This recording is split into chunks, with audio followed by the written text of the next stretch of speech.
Chers compatriotes d'Algérie, bonsoir à vous tous.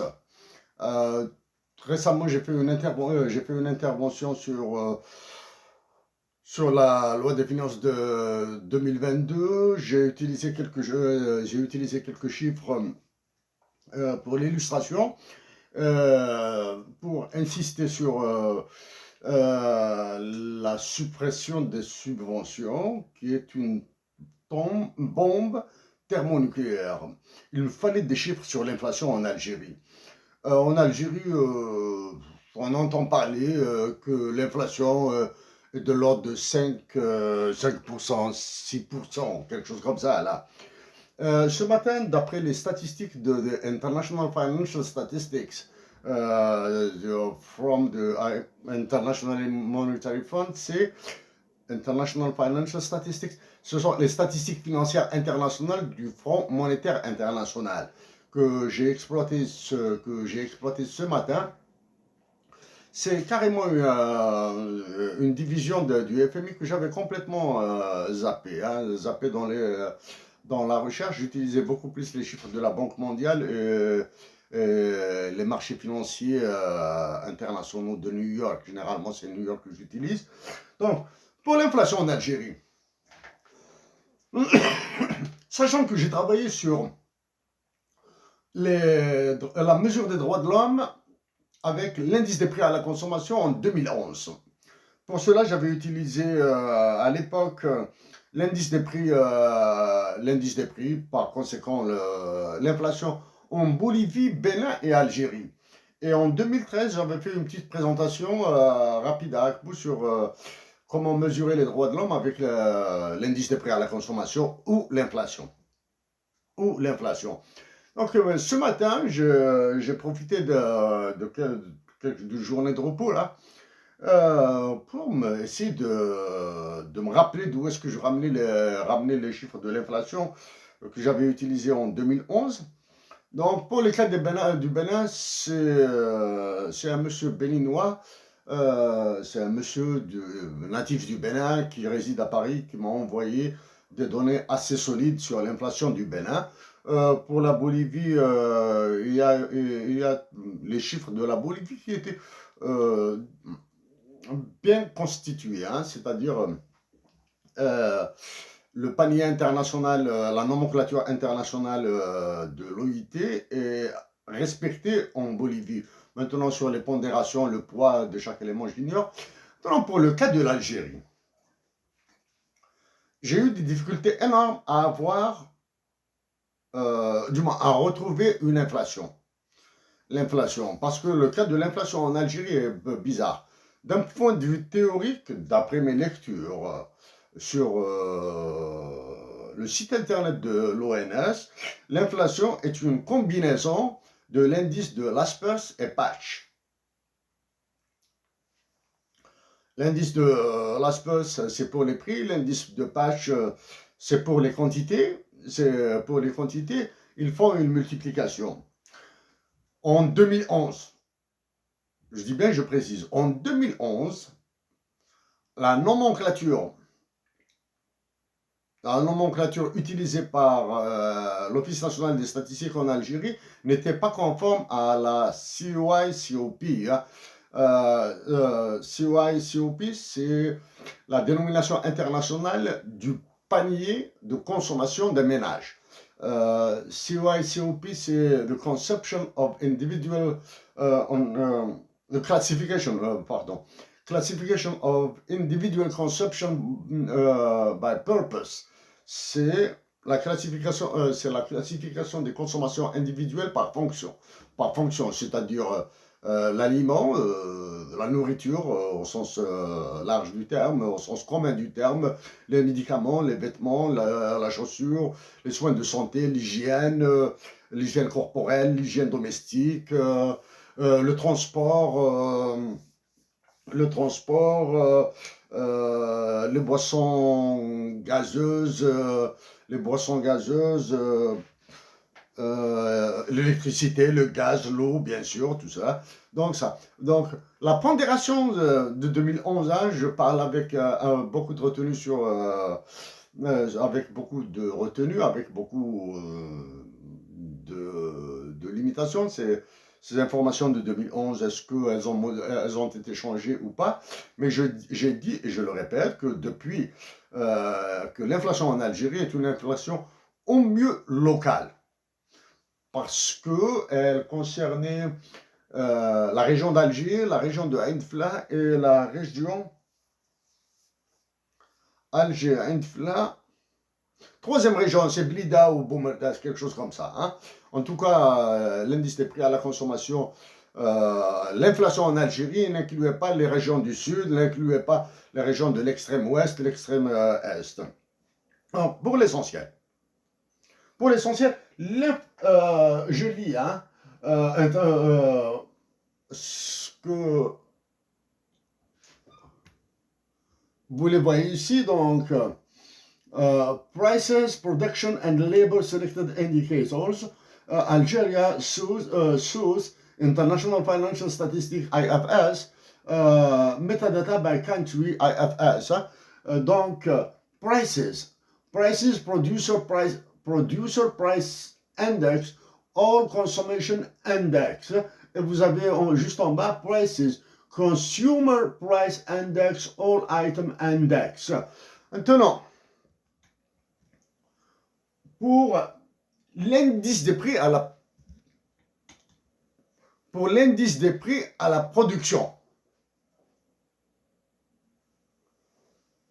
Producer Price Index, all commodities. L'indice des prix à la production pour tous les produits. Production. Hein. L'année de référence est 2010. C'est-à-dire, en 2010, il considérait l'unité, c'est 100. C'est ce qu'on appelle l'unité de l'année de référence ou l'année de base pour pouvoir calculer l'indice. Et bien sûr, sur 2 périodes consécutives de 2 années différentes consécutives, on détermine l'inflation. On détermine l'inflation par la différence de l'indice de l'inflation finale moins l'indice des prix final moins l'indice des prix d'origine divisé par le premier indice multiplié par 100, vous avez l'inflation. Ça, il faut faire, hein, c'est 2 années consécutives différentes. 2 années consécutives.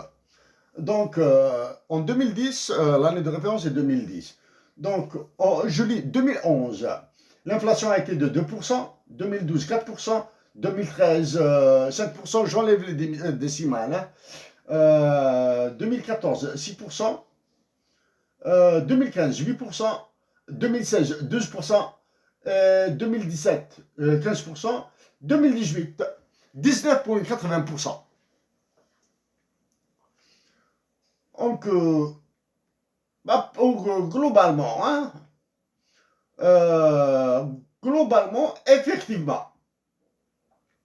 effectivement, quand on regarde comme ça, à vue d'œil, hein,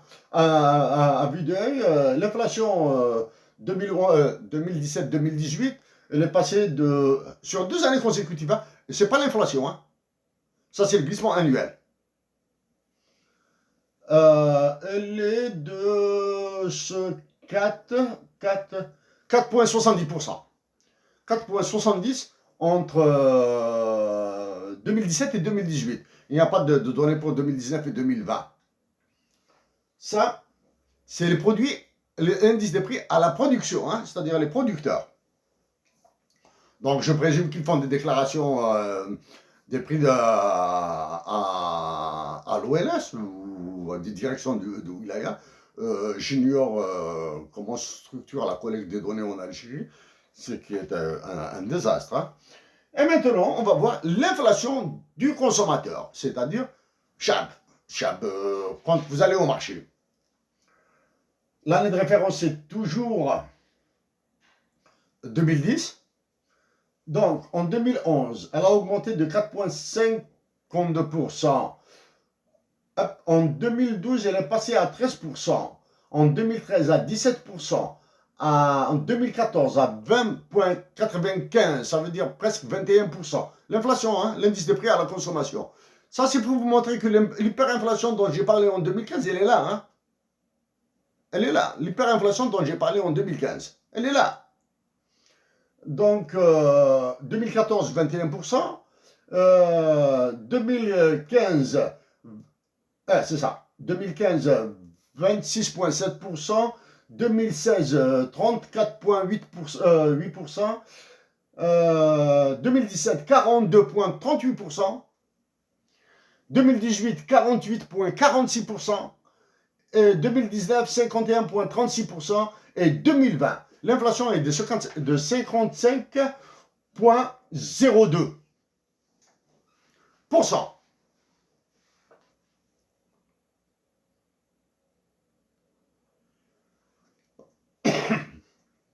Ça, les subventions, ils sont dedans. Hein. Avec les subventions qu'il y a, l'inflation a atteint 55,02%. Alors que l'inflation à la production est de 20%. Certains diront, juste comme ça, hein, à la louche, calcul, 55 moins 20%, ça fait 35%. Ça veut dire que c'est la spéculation. Ils vont dire que c'est la spéculation. Ils vont dire que c'est la spéculation. En partie, ça doit être vrai. En partie, ça doit être vrai. Donc, au pouvoir public algérien, aux députés et sénateurs, si la loi des finances de 2022 passe, c'est vous qui allez déclencher la guerre. C'est cette loi qui va déclencher la guerre. Hein. C'est la loi des finances de 2022 qui va déclencher la guerre. Maintenant que j'ai ces chiffres, je sais ce que je vais en faire au niveau international. Maintenant, nous allons dire d'un point de vue global. Quelles seraient les origines de l'inflation? L'origine de l'inflation depuis 2010, ou bien les sources de l'inflation, ou bien les causes de l'inflation. Je vais mélanger entre tout ça là. Hein. Je suis fatigué. Les classiques des journal vont vous dire c'est l'offre et la demande. Je peux accepter ça. L'offre et la demande. Ils vont dire le marché d'équilibre, l'équilibre sur le marché est défini par l'offre et la demande, je peux accepter ça.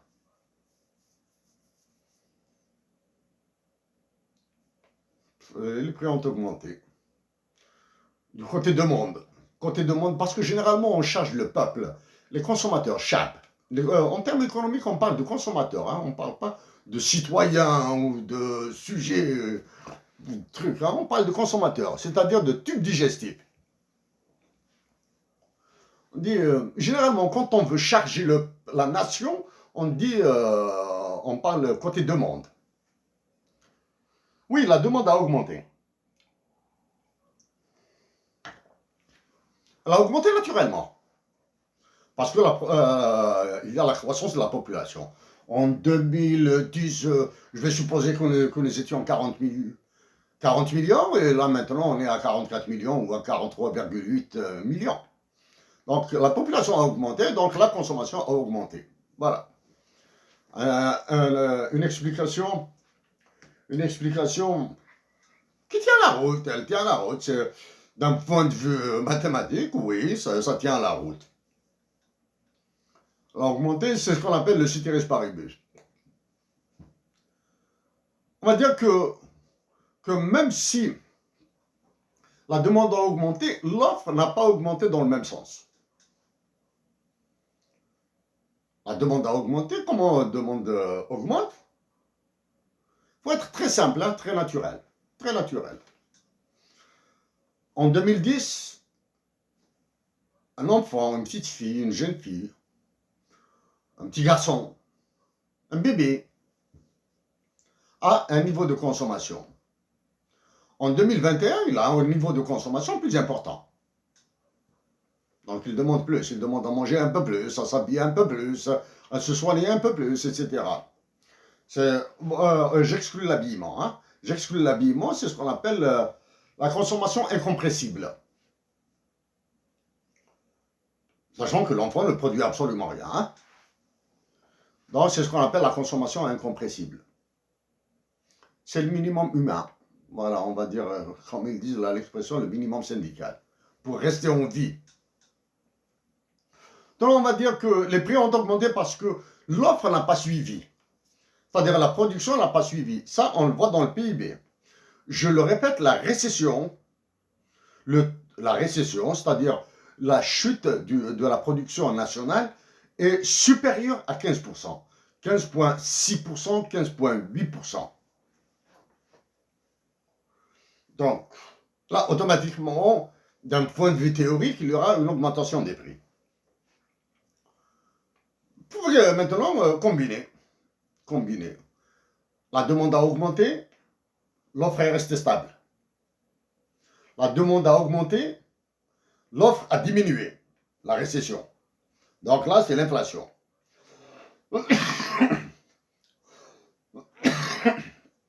Ça, c'est un truc classique. Mais maintenant, si l'inflation a augmenté, on va voir le côté monétaire maintenant. Côté argent. Pas argent, hein, pas argent. L'argent, c'est sur le marché. Quand vous allez au marché, faire vos courses, au magasin, etc. Côté monétaire, côté banque centrale. On veut dire, même si le taux de chômage a augmenté, la production a diminué, le taux de chômage a augmenté, la production a diminué, il y a eu de l'argent sur le marché. Il y a eu de l'argent sur le marché, les Algériens arrivaient à se débrouiller un peu dessous de la monnaie pour pouvoir acheter.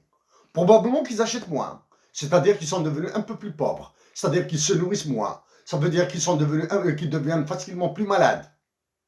Quand on se nourrit moins, on perd de la protection de l'individu, c'est-à-dire on détériore la santé. L'inflation aussi.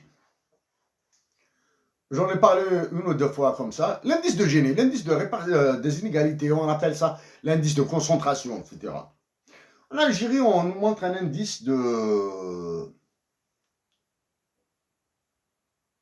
3,27. J'avoue, hein. J'avoue que je ne comprends absolument rien à un indice de Gini de 3,27 que j'ai vu chez les institutions internationales. Parce que l'indice de concentration des revenus, des richesses, des gains, de ce que vous voulez là, il doit être entre 0 et 1. Quand il est inférieur à 0,5, on dit que la répartition est bonne, c'est-à-dire il y a un peu de justice sociale.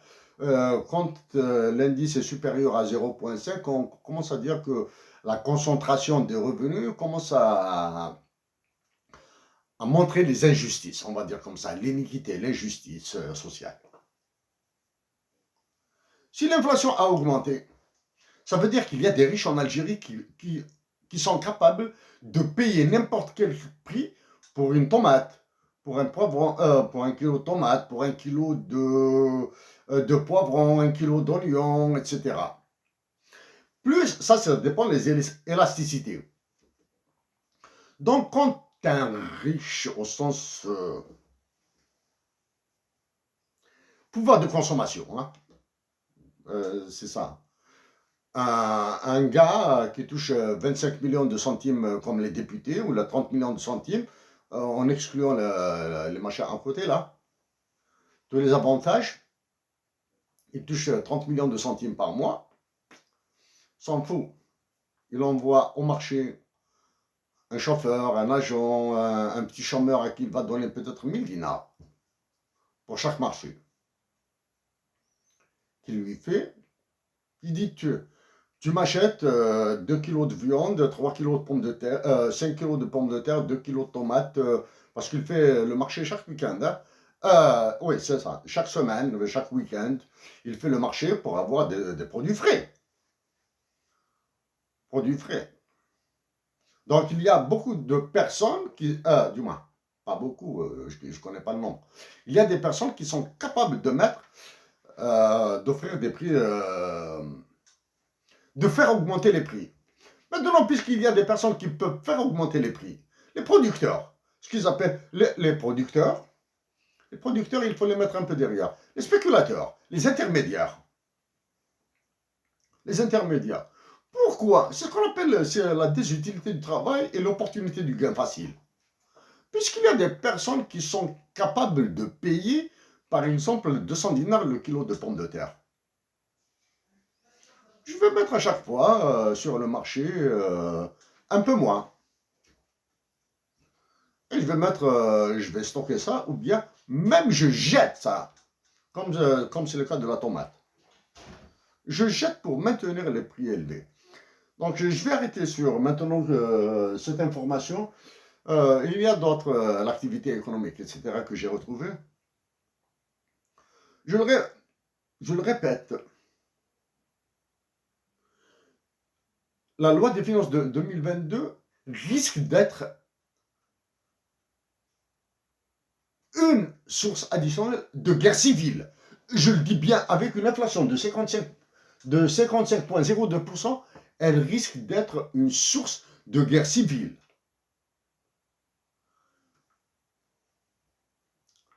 Dans mes mots sur la loi des finances,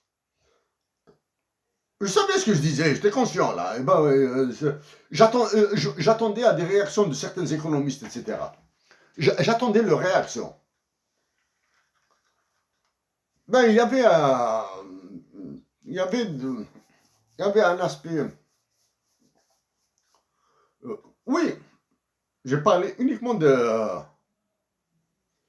du maintien des subventions sur tout ce qui touche directement à l'individu, c'est-à-dire ce qui touche directement à la consommation incompressible. Consommation incompressible. Tout ce qui touche blé, semoule, farine, etc., pain. Ce qui touche médicaments.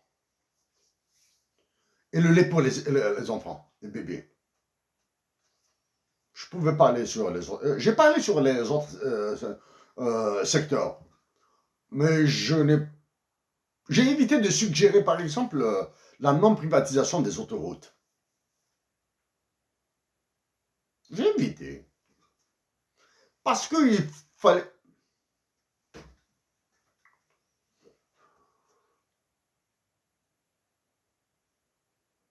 Bon, l'essentiel.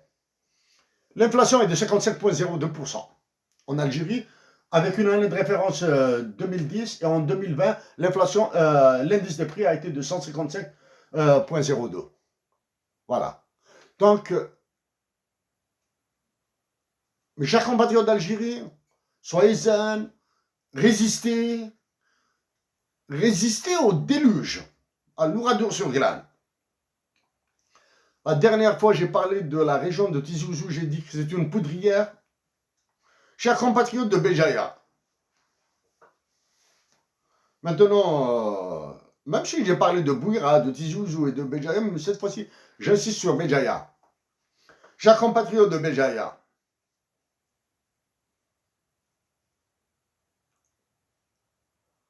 restez zen, résistez. C'est une période difficile, certes.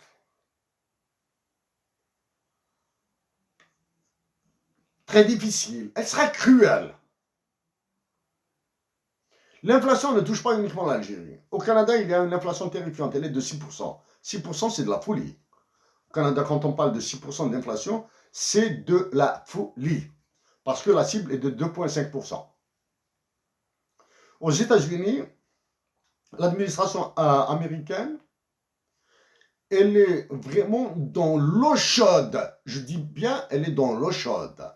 Il y a des inflations, différentes inflations calculées par fonction. Il y a des inflations qui ont atteint 51%. Aux États-Unis. Donc, cette inflation, s'il y a une inflation aux États-Unis, s'il y a une autre inflation en Chine, il y a fait des stars. Chers compatriotes, dans peu de temps, c'est la commémoration du départ de Hussein.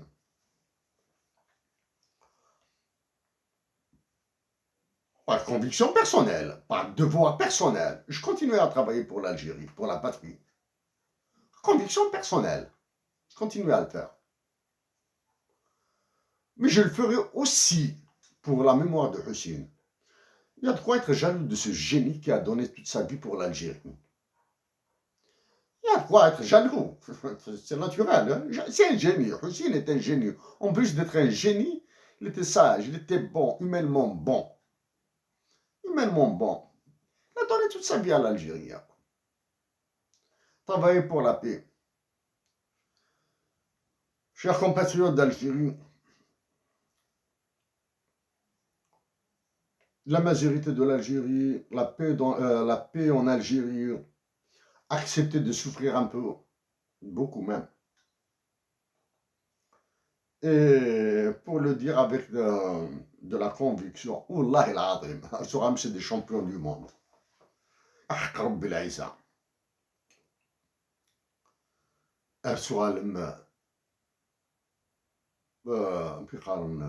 L'exemple pour l'humanité après, avec de la dignité, de la résistance. Allez, maintenant, je vais travailler sur un autre aspect. Je vais travailler sur un autre aspect. Juste après mon café, je continue pour un travail très court. Très court, que vous allez voir peut-être d'ici demain. À la khair.